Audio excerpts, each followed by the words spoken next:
Resumen del libro de Éxodo. En hebreo Shemot, que significa salida, partida. Capítulo 1. El libro de Éxodo comienza con una breve introducción que establece el contexto histórico. Se menciona cómo la descendencia de Jacob, los israelitas, se multiplicó en Egipto después de la muerte de José. Sin embargo, un nuevo faraón llegó al poder y esclavizó a los israelitas, temiendo que se volvieran demasiado numerosos y poderosos. El faraón ordenó a las parteras hebreas, Sifra y Fúa, que mataran a los bebés varones recién nacidos de los israelitas, pero ellas desobedecieron sus órdenes por temor a Dios y permitieron que los niños vivieran. Capítulo 2. En este capítulo se narra el nacimiento de Moisés. Su madre, para protegerlo de la orden del faraón de matar a todos los niños varones hebreos, lo colocó en una cesta y lo dejó a la deriva en el río Nilo. La hija del faraón encontró al niño y lo nombró Moisés, que significa sacado de las aguas. Lo adoptó y lo crió como su propio hijo. Cuando ya es adulto, Moisés presencia a un egipcio golpeando a un hebreo, y al no poder contenerse, mata al egipcio y lo entierra en la arena. El faraón se entera de lo sucedido y busca matar a Moisés, por lo que Moisés decide huir de Egipto y se refugia en la tierra de Madián. Allí, Moisés se encuentra con unas mujeres que están sacando agua para dar de beber a su rebaño, pero son acosadas por unos pastores. Moisés interviene y defiende a las mujeres, lo cual impresiona a su padre, quien resulta ser el sacerdote de Madián. El padre de las mujeres invita a Moisés a su casa y le da a su hija Séfora en matrimonio y ella le dio a luz un hijo, y le puso por nombre Gersón porque dijo, «Forastero soy en tierra ajena». Capítulo 3. Dios se revela a Moisés en una zarza ardiente en el monte Horeb.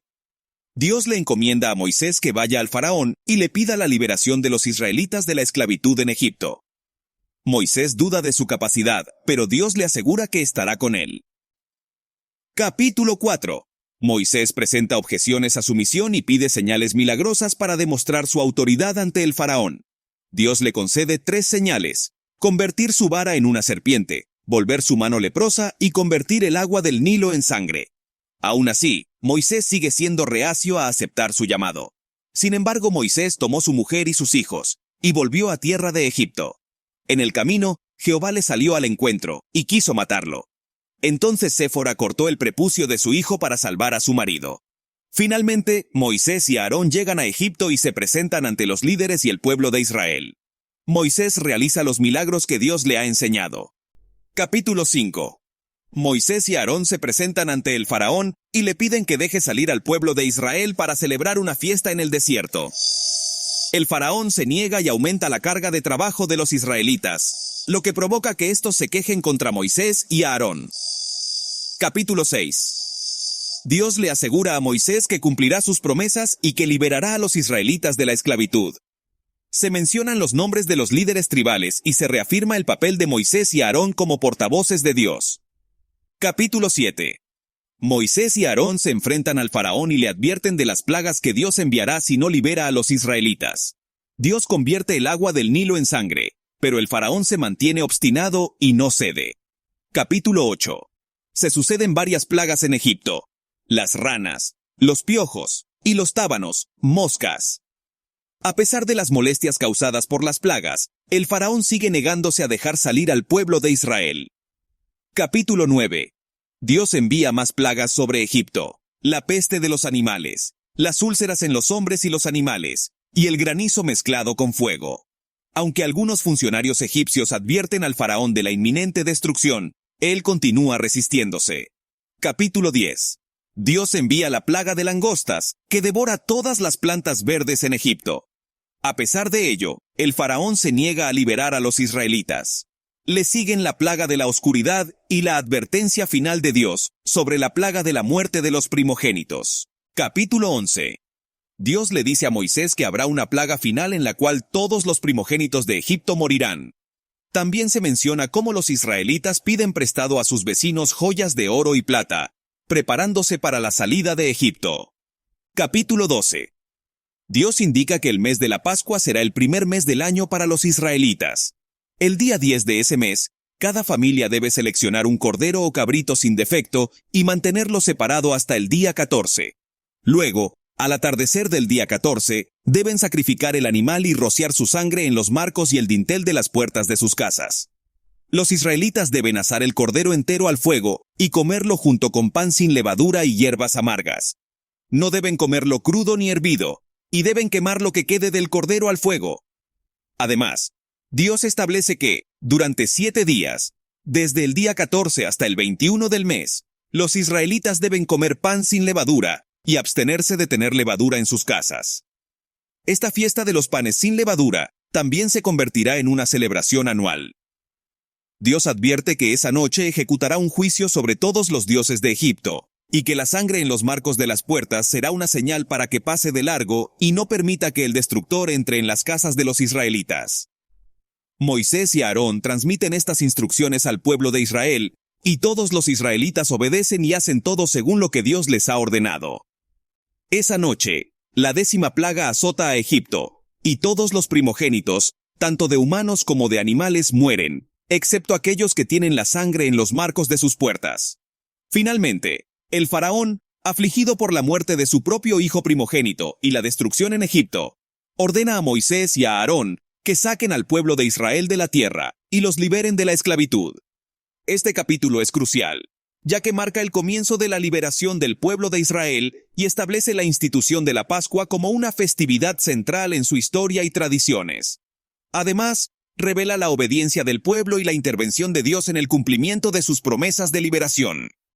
Capítulo 13.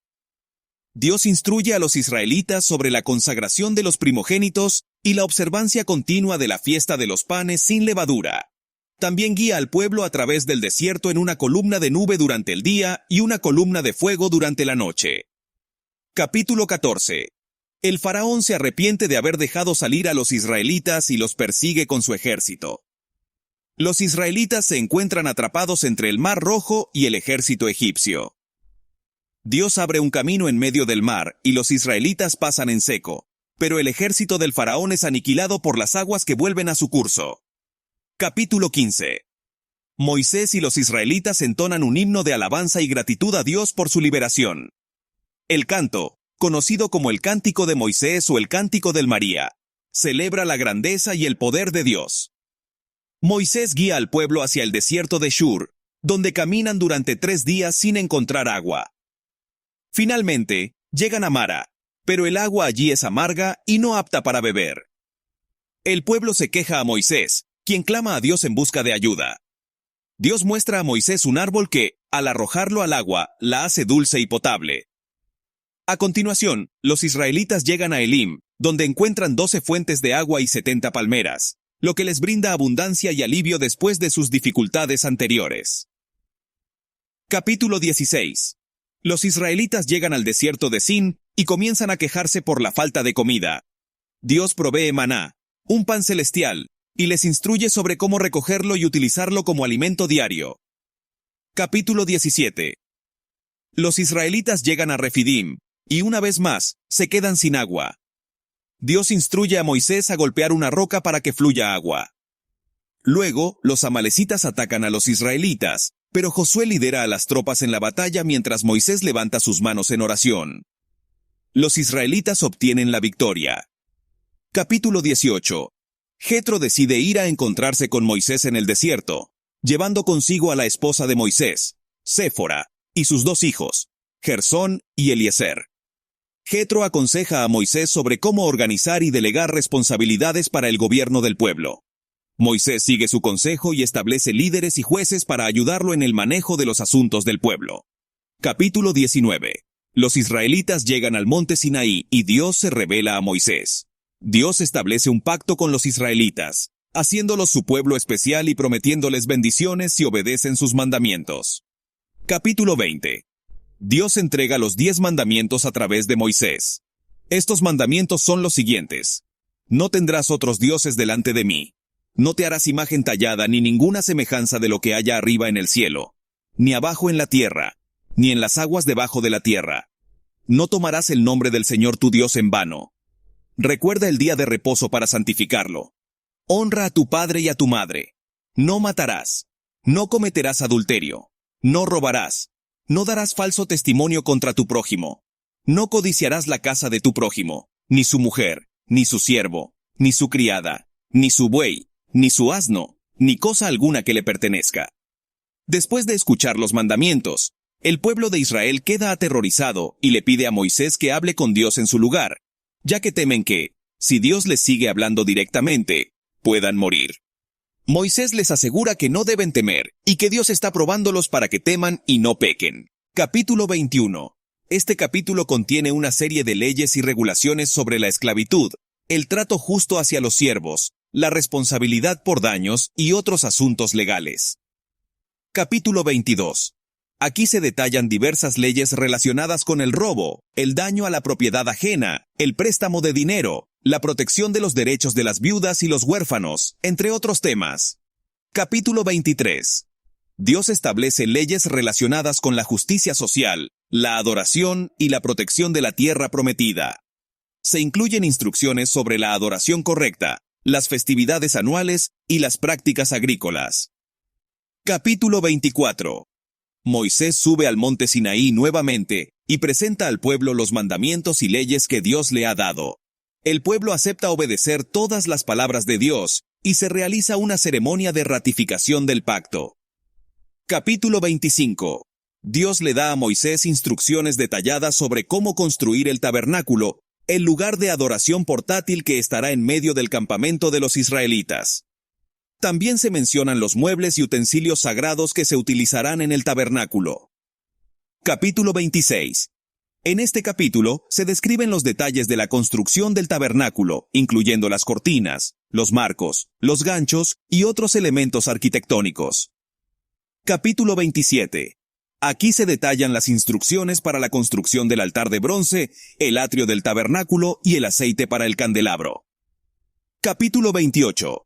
Dios establece las instrucciones para la elaboración de las vestiduras sacerdotales, incluyendo el efod, el pectoral y los demás elementos que usarán los sacerdotes en su servicio.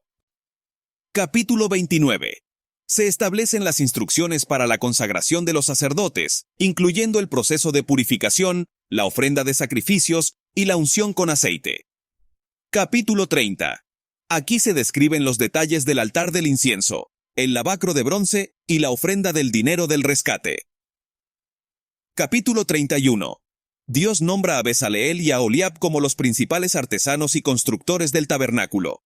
Se les otorga sabiduría y habilidad para llevar a cabo la tarea de acuerdo con las instrucciones dadas por Dios. Capítulo 32. Mientras Moisés está en el monte Sinaí recibiendo las instrucciones de Dios, el pueblo de Israel se impacienta y le pide a Aarón que haga un ídolo de oro, un becerro, para adorarlo. Dios se enoja y amenaza con destruir al pueblo, pero Moisés intercede por ellos. Capítulo 33. Dios ordena a los israelitas que se quiten sus ornamentos y les dice que continuará conduciéndolos hacia la tierra prometida. Moisés establece una tienda de reunión fuera del campamento, donde busca a Dios y habla con él cara a cara. Capítulo 34. Dios le ordena a Moisés que prepare 2 nuevas tablas de piedra para reemplazar las que había roto después del episodio del becerro de oro.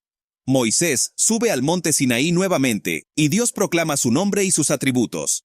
También renueva el pacto con Israel. Capítulo 35.